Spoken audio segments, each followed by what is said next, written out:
certo. Ir buscar até o final, né? Davi, Hum, você abordou um assunto que eu fiquei pensando aqui, rapaz, intrigado, é, querendo saber mais e querer resgatar algumas coisas.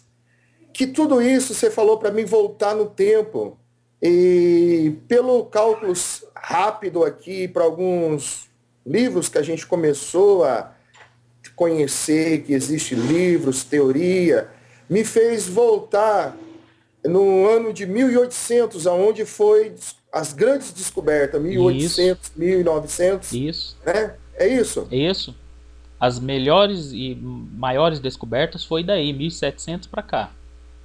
E você vê que essas descobertas, quando começou a acontecer, estas pessoas que descobriram foram chamadas de loucos na época.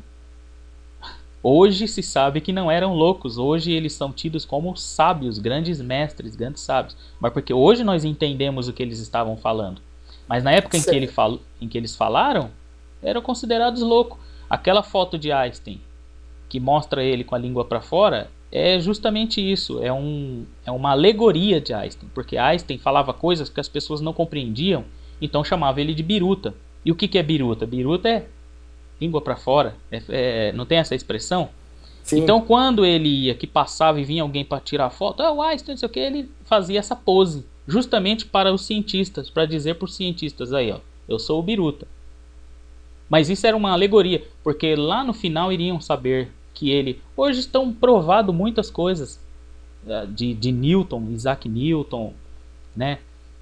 Grandes mestres em várias áreas. Ágoras. Em várias áreas, se for ver.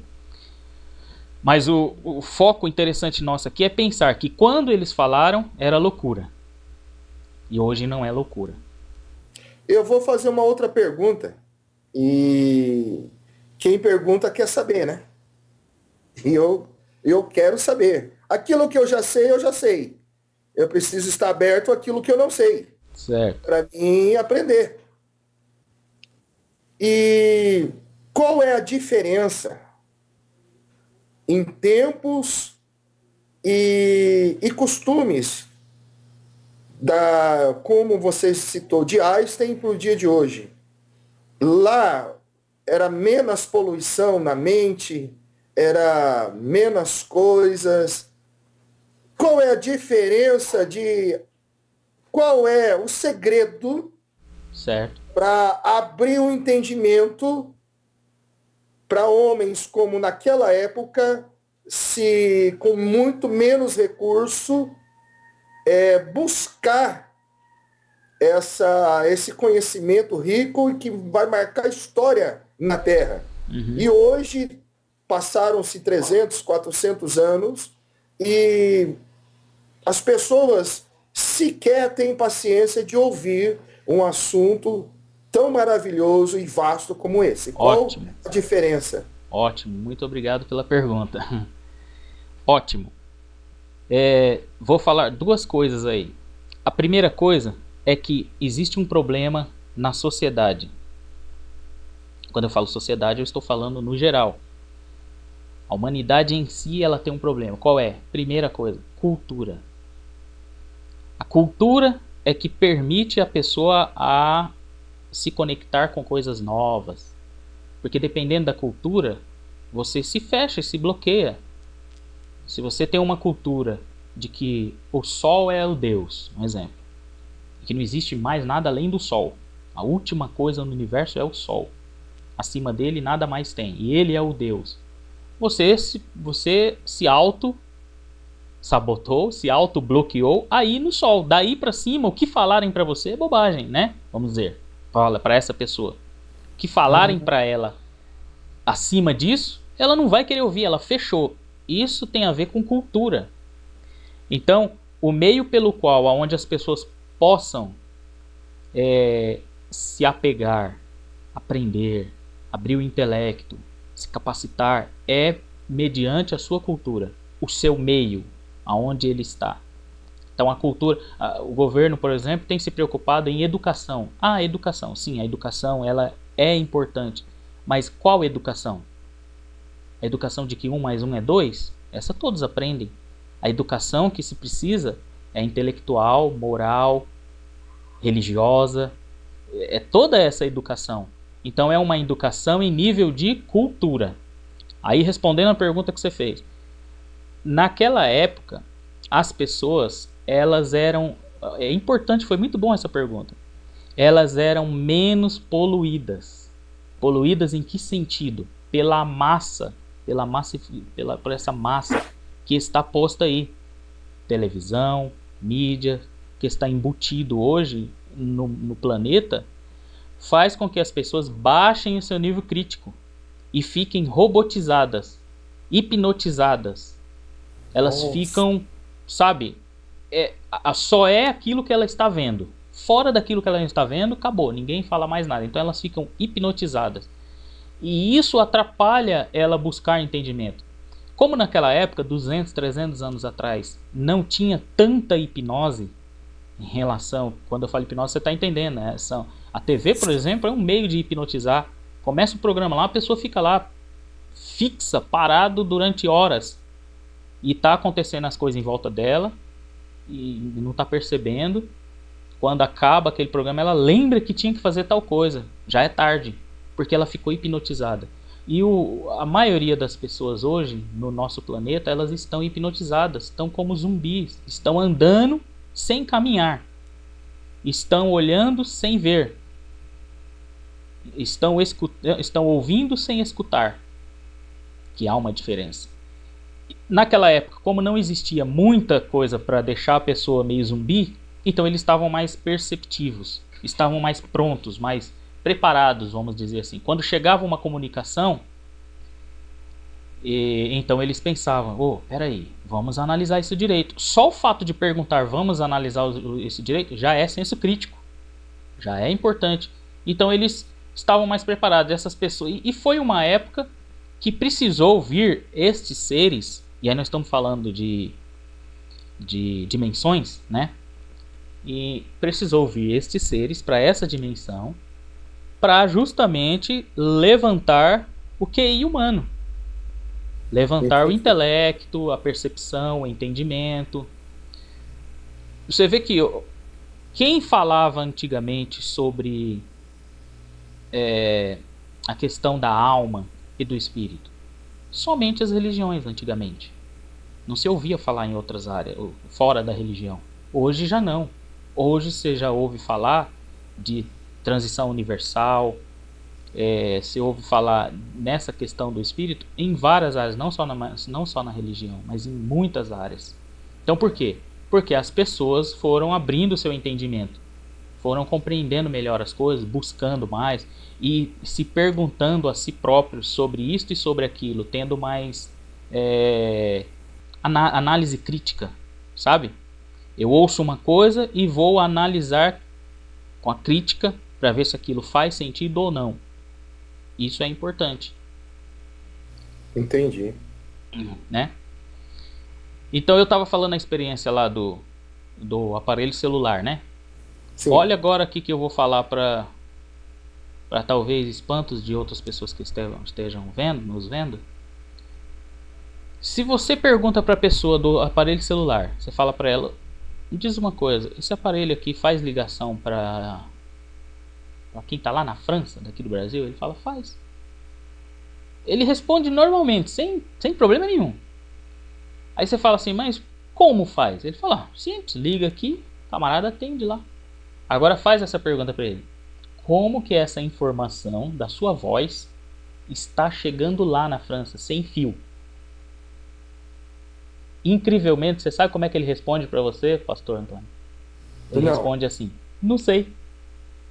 E simplesmente vira as costas e vai embora. Ele nem sequer se para não pensar. Não quer saber. Você percebeu? Ele simplesmente quer o aparelho funcionando. Mas sem saber o que está funcionando, o que é que está acontecendo ali. Ele simplesmente fala, não sei, isso aí eu não sei não. E vira e vai embora. Isto é cegueira. Isto é uma cegueira. Esta é a questão que eu falei lá do zumbi. Pois se a pessoa ouviu eu perguntar agora e já está pensando assim, falar, é mesmo, como que a informação passa? Eu nunca parei para pensar nisso, e agora eu estou parando para pensar. Isso já é um clareamento da visão. Está abrindo a visão para o entendimento. Isso é física quântica. É porque se você perguntar para o cientista que fez o aparelho celular, ele vai te dar um banho. Ele vai falar certinho. Ele vai lhe Porque, veja explicar. só, aí volta aquele primeiro assunto que você falou, a questão da cultura. Porque se você pegar a cultura da onde que todos esses aparelhos são criados e da onde que descobriu os grandes cientistas, vê que a cultura É outra. é É outra, totalmente muito à diferente. frente do que nós estamos vivendo na atual realidade, né? Exato. Exato. Como essa questão da física quântica, por exemplo, você nunca vai ver a mídia falar sobre isso, a televisão, você nunca vai ver um programa, a não ser que seja uma TV Cultura, que já nós estamos falando de cultura, aí sim. Mas fora isso, isso não é importante, é julgado que não é importante para a sociedade. Por que não é importante? Porque a sociedade quer continuar cega. Elas não querem começar a enxergar além do olho. Elas querem. Lamentável que eu estou me sentindo nesse momento, falando contigo, como um recém-nascido com experiências novas para com Deus e pela grandeza dele que ele criou todo esse universo e tudo que nele há. Isso é importante. Exatamente. Porque isso é aquela fé genuína. Aí sim é chamado de fé genuína. Por quê? O que é a fé? Vamos entrar um pouquinho nessa questão. A fé, como diz lá o livro de Hebreus, é o firme fundamento das coisas que se esperam, a prova das coisas que se não vê. Então veja, ó, não se vê. Ninguém presta atenção de que esse não se vê não é porque não existe. Esse não se vê é porque não está ali, visivelmente, ou seja, aparente. Mas existe. Certo. Dá para entender? Compreendo. É o firme fundamento das coisas que se esperam, mas a prova daquilo que não se vê. Então significa dizer que existe. Ele está em algum lugar. É só entender isso aí. Então, sim. Mas ela é só por um tempo. Sendo assim, se entender que ela é o firme fundamento, acreditar piamente neste livro, neste texto, de que ela é o firme fundamento do que se espera. Então, se espera não está ali ainda. Não está ali com você, mas está em algum lugar. E a prova das coisas que não vê porque não está ainda com você, mas está em algum lugar. Significa dizer que existe. Então, se nós pensar por esse princípio, vai se entender que ela é enquanto você precisa usar ela enquanto você não vê. Assim que você viu, já deixou de ser fé por crer, e sim fé genuína por ver. Agora vê a diferença? Sim. Então, agora já não se tem mais a fé por acreditar cegamente, porque ela é importante. Por isso que Jesus veio e deixou a fé, para que as pessoas pudessem crer. Mas até saber, quando souber, agora você já tem a fé concreta. Por saber, por ver, por sentir, por olhar, por enxergar, por tatear. Eu vou ser ousado e falar por entender. Por entender. E entender é muito importante. Agora imagine se uma pessoa tem uma fé de algo. Crê apenas pelo conceito de crença. E ela já é forte com isso, né? E agora ela sabe, ela era assim. Agora ela sabe, a fé dela é muito maior. Porque agora ela vai ter compreensões e experiências além do que ela além imagina. do invisível. Sim. Ou melhor, além do visível, que agora é o invisível que se pode ver. Sim. Né?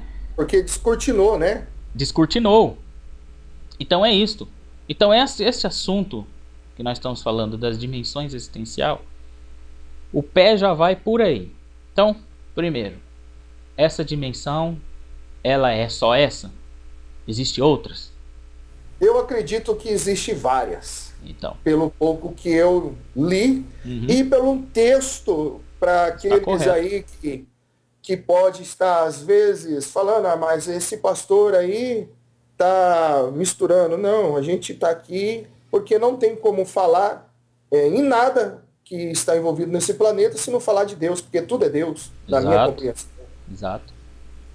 Claro. Tudo é antimatéria, porque é considerado Deus, antimatéria é Deus, que foi o princípio de tudo. Uhum.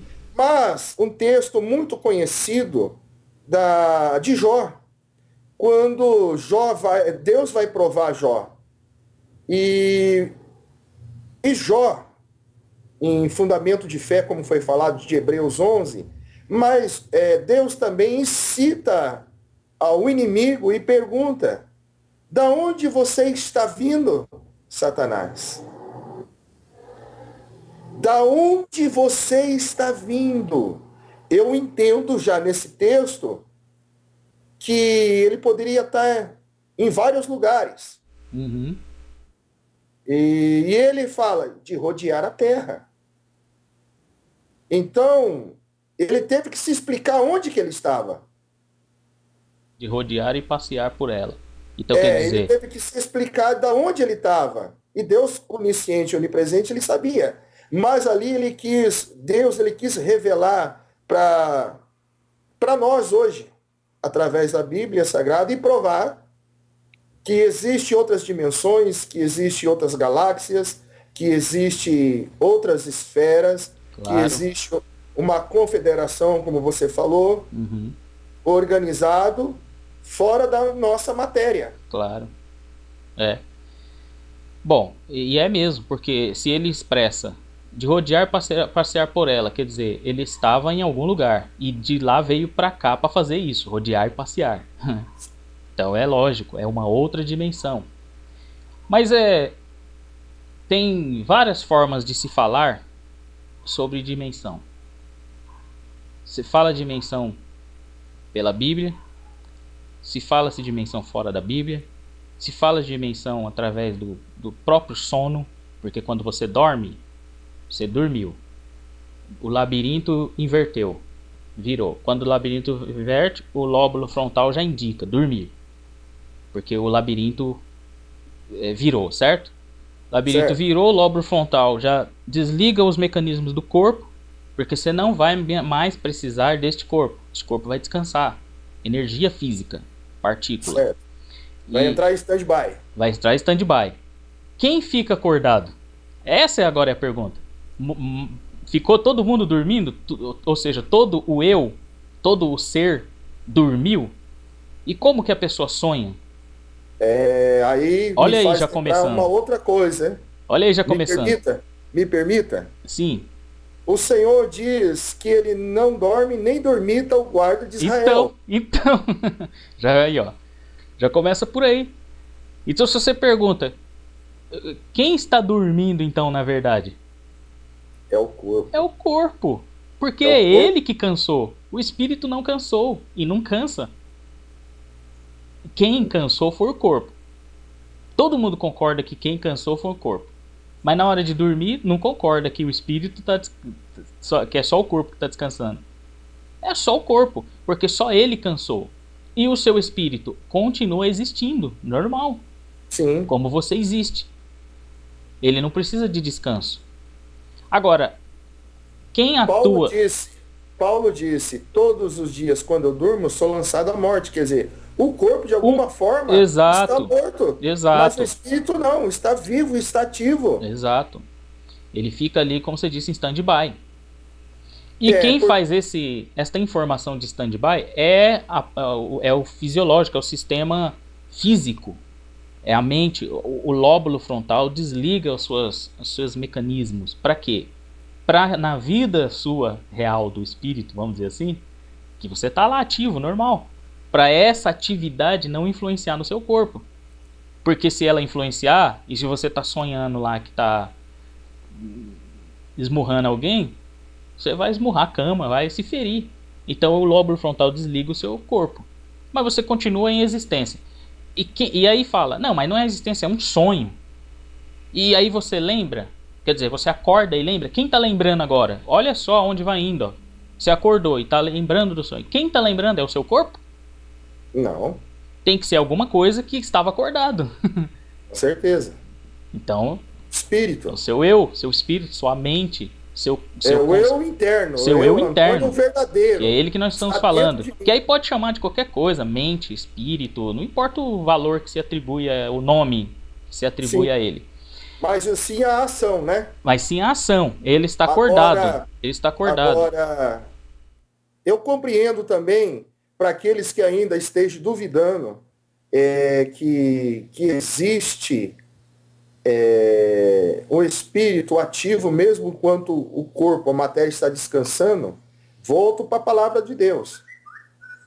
Que Pedro, através de um sonho, ele atravessa as grades da prisão, e quando ele acorda a cidade de si, ele está fora da prisão. Muito e como bem lembrado. ele passou aquelas grades maciças. Muito bem lembrado. Então, aí se nós formos entrar nesse âmbito, vamos lembrar lá, depois da ressurreição de Jesus. Jesus morreu, corpo morreu, certo?